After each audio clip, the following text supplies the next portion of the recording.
Muy buenos días para todos, compañeros. En este momento voy a hacer la presentación del foro de los modelos administrativos.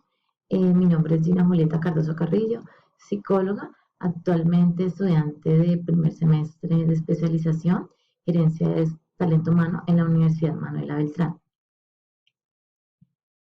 Este fue el enfoque que quise presentarles a ustedes, la Escuela de las Relaciones Humanas, haciendo un paralelo con los dos, con la teoría clásica, con la moderna, pues quise adelantarme en este, teniendo en cuenta que ya vamos a ser futuros profesionales del área, entonces considero que es importante tomar en cuenta este.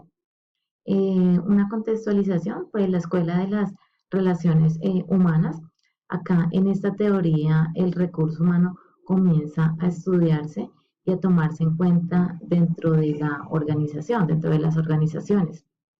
Surge como respuesta a la oposición de la escuela clásica. En ese momento también había un auge de la psicología industrial, donde se propone estudiar el comportamiento humano en el trabajo. Acá vemos que los principales representantes de la época encontramos a Mary Parker, Elton Mayo, Abraham Maslow y Frederick. Entonces, haciendo una breve presentación de cada uno de ellos, pues vemos que Mary Parker es conocida como la gestora, la autora de la gestión moderna. Ella abordó el conflicto constructivo del poder y control en las organizaciones. Acá el poder tomaba pues gran auge dentro de la teoría que Mary Parker nos dejó. Continuando con Elton Mayo, su aporte acá era que hubiese un trato con respeto hacia el trabajador y que hubiera esa resolución de las necesidades que tienen los trabajadores, como el comportamiento en el trabajo, los sentimientos, las emociones, el trabajo en grupos y demás.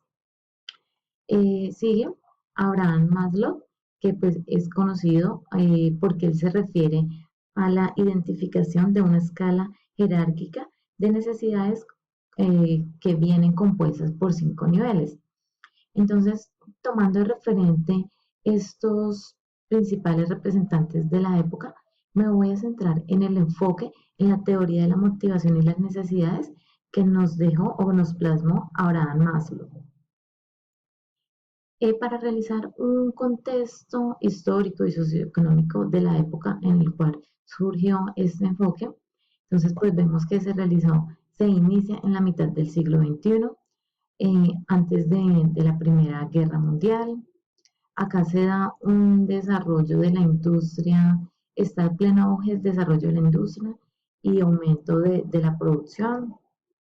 Igualmente, de acuerdo con todo esto, en Maslow, él intenta comprender cuáles son esas causas del por qué el odio, los prejuicios, todo aquello que nos dejó la guerra en ese entonces. Y de acuerdo pues con eso se genera un entorno incierto, es muy cambiante, pues en la parte económica y geopolítica, las organizaciones acá pues deberían adaptarse a todo ese medio, a todo ese cambio, entonces eso era lo que se pretendía estudiar. También miramos que en esta época había un gran auge del enfoque conductista de Paulo y el psicoanalítico de Freud, pues el conductista solo se limitaba era a estudiar el comportamiento del ser humano, dejando ya de lado la parte motivacional, que es lo que no quiere plasmar Maslow, y el enfoque de Freud ya acá viene donde se estudia la parte de los sentimientos, de las emociones, de esa parte sexualidad en el comportamiento humano. Entonces fueron grandes referentes para Maslow, pero ya él tiene otro enfoque, digamos, complementario. Si vamos a hablar de Abraham Maslow, pues, nuevamente les recuerdo que es el autor de la teoría de la motivación o teoría de las necesidades más conocida. Es bueno tener un concepto de lo que es él, una pequeña bibliografía de lo que nos dejó Abraham Maslow. Entonces, Abraham Harold Maslow nace en abril de 1908 en Nueva York. Es hijo de inmigrantes de judíos rusos. Maslow primero estudió Derecho en Nueva York. Luego él se fue a vivir a Wisconsin, donde empezó ya a inquietarse por la psicología e inició sus estudios en psicología. Allí pues realizó su continuidad académica con su máster y su doctorado. Él vuelve luego de estos estudios a Nueva York y se interesa por temas de la sexualidad humana, pues apoyándose en la teoría de Freud que le comentaba con anterioridad.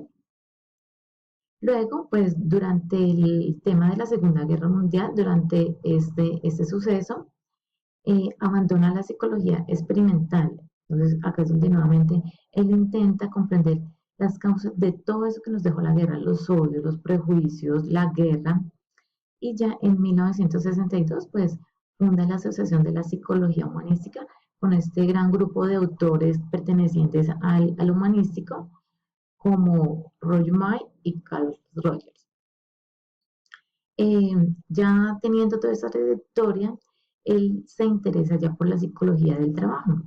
Él descubre que muchos empresarios de éxito usaban el mismo enfoque positivo sobre la naturaleza humana que él preconizaba, acerca de la autorrealización. Acá es cuando ya él empieza a irse por la autorrealización y muere, pues finaliza su vida en California en 1970.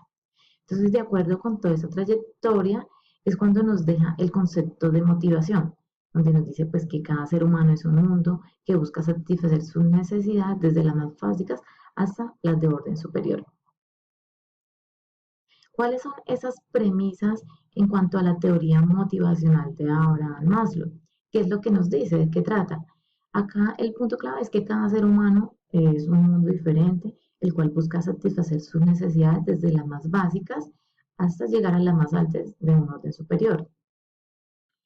Él complementaba que si se quiere comprender el recurso humano en la organización, es necesario conocer cuáles son las causas del comportamiento más allá de ser empleado o trabajador, o sea, qué es lo que los lleva a comportarse de cierto modo. Rechazó las teorías de la motivación que partían de determinantes únicos de la conducta, promoviendo una teoría de determinantes múltiples jerárquicamente organizada por niveles. Pues él argumentaba que solo las necesidades no satisfechas influyen en el comportamiento de las personas, pero la necesidad satisfecha no genera comportamiento alguno. Según él, pues hay que satisfacer las básicas para llegar a la más alta y pues no generar alguna represión. Las necesidades más elevadas no surgen en la medida en que las más bajas van siendo satisfechas, pues pueden ser comitantes, pero las básicas predominan sobre las superiores. Acá, pues las necesidades básicas requieren su satisfacción como un ciclo motivador relativamente corto, pero las necesidades superiores requieren de un ciclo más largo.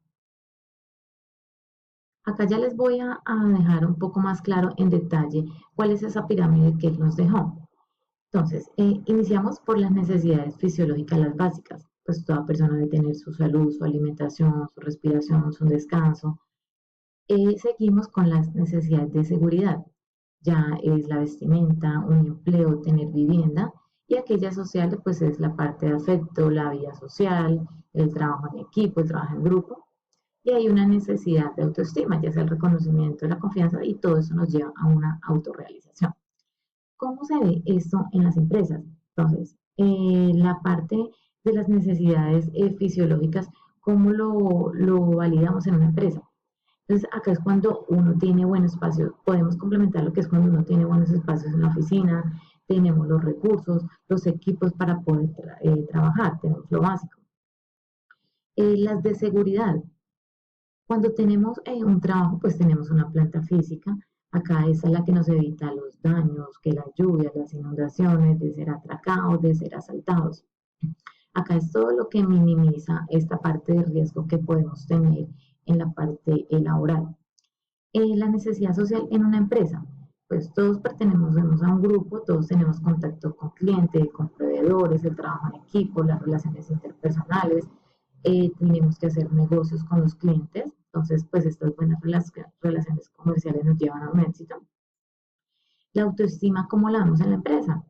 Es esa reputación comercial que tenemos, la fidelización con los clientes, el trabajo que nosotros realizamos en la empresa, pues la mayor evaluación es el voz a voz que nos hacen los clientes. Es ese trato que debemos tener con los clientes que nos da un estatus comercial, o sea, en este caso, pues un estatus de respeto y de reconocimiento.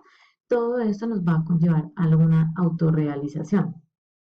Superando pues la autorrealización según Maslow se da una vez superando pues cada una de las fases previamente anteriores. Se llega pues a un punto alto.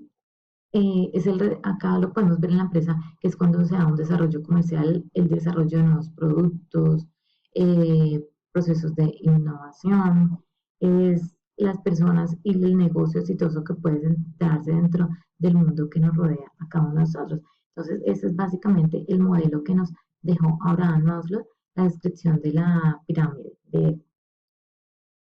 ¿Cuál es la contribución que nos dejó Maslow para este modelo administrativo, digamos, en las empresas?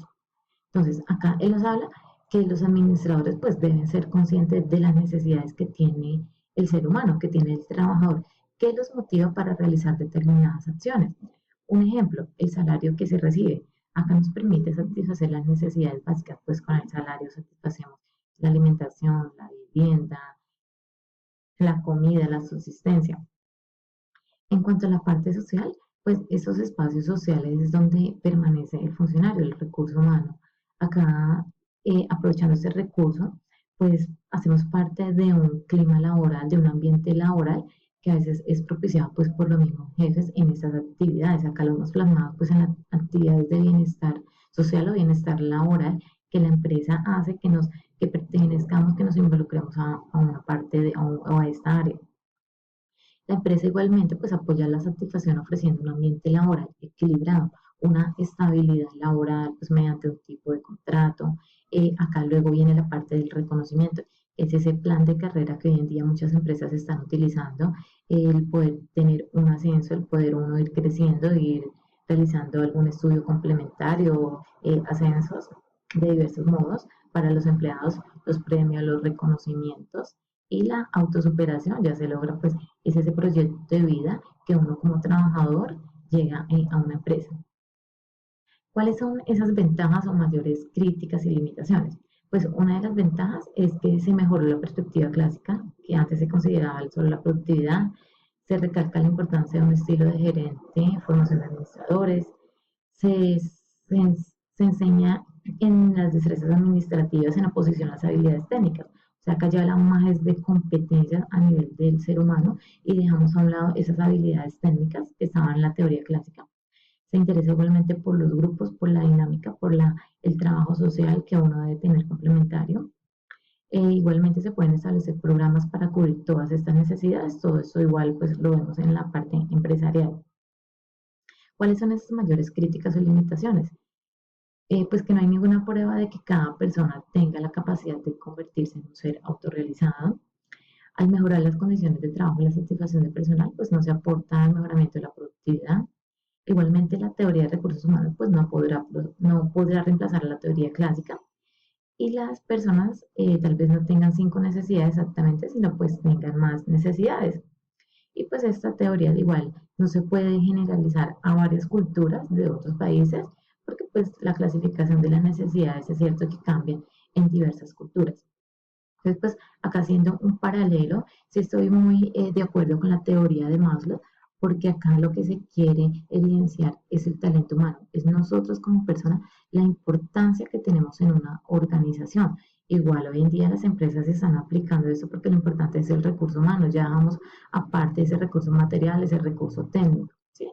Y pues es cierto que en cuanto a las limitaciones, la teoría de los recursos humanos no puede reemplazar a la clásica, pero sí debemos adaptarnos a esos cambios.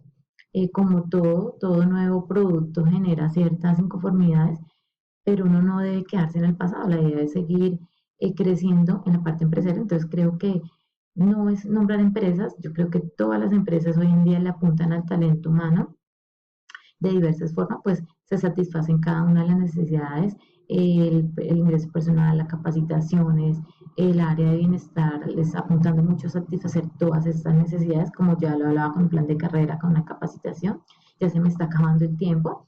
Entonces, esta es la bibliografía que utilicé. A todos, muchas gracias por su atención prestada. y espero pues ya tener buenas críticas y recomendaciones. Quedo atenta. Gracias.